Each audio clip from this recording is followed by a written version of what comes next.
Good evening, everybody, and I am here. I'm going to make some brownies tonight. I'm just using a good quality brownie mix, but these aren't going to be just any brownies.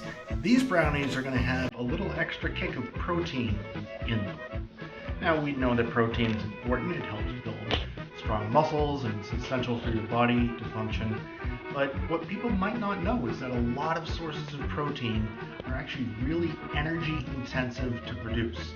They use lots of water, they use lots of resources, in many cases use a lot of land. So what we're going to be using as a protein source is something that's maybe a little unusual for some of you. This is cricket protein.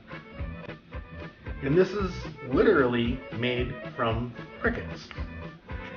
It's powdered cricket protein, and it has 9 grams of protein in a 2 tablespoon serving. It's actually quite a lot.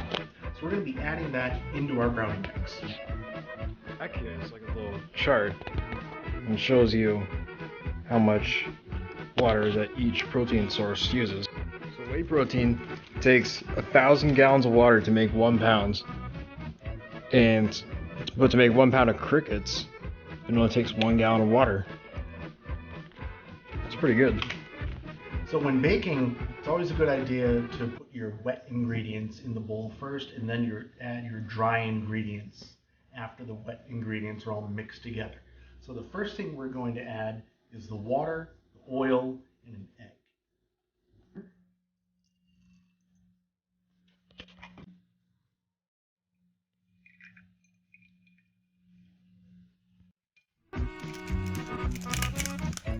Yeah.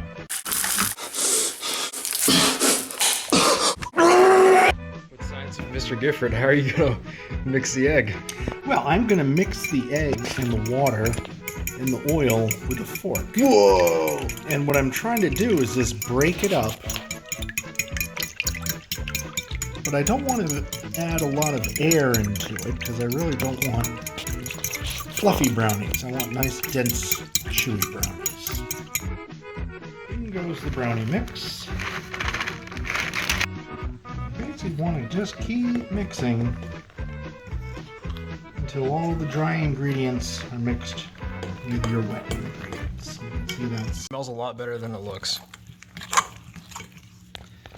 Okay, I know what I left out.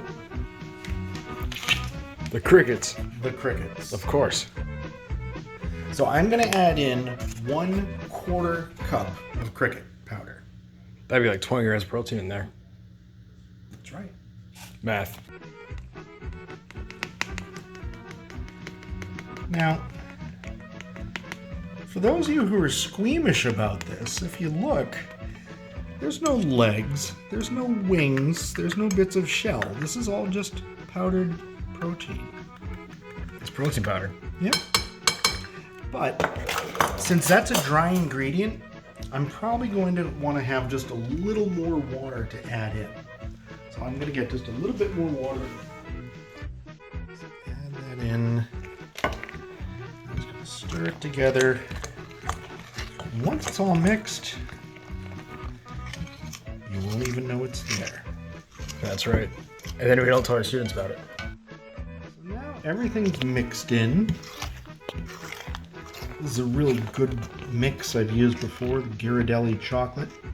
It's a company out in San Francisco that makes chocolate. All right, there we go.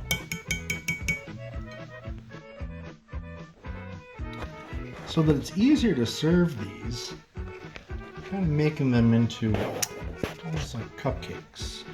Cricket cups. Cricket cups, we could call them. That's catchy. Yeah.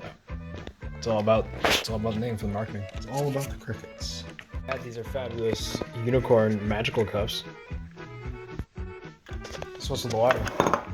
So the water, because I only had enough mix to make 9 of the cupcakes, so to fill these extra ones, you put a little water in there, and it keeps the heat a little more even, so that the brownies on this side don't burn. But these are ready to go in the oven now, and they're going to go in for about 35. I'll probably put them in for 30 minutes and then check them. If you do a big pan, they usually take about 40 minutes. But since these are individual, they'll probably cook a little faster. All right. Now I was gonna make some brownies for the rest of our family, and they don't eat crickets because they're nerds. Hey Dad, brownies looking good. They do look good. No one's gonna realize there's crickets in there. No, they won't. They just came out of the oven. They're just cooling down. And I like to undercook them just a little so they're kind of chewy. So there we go. Cricket brownies. Hey, you want to hear a joke? No. What do you call a bee's back? I said no. It's behind. No. You know why ants never get sick? Why's that? They have such strong little antibodies. What do you call a fly with no Stop wings? it, Dad.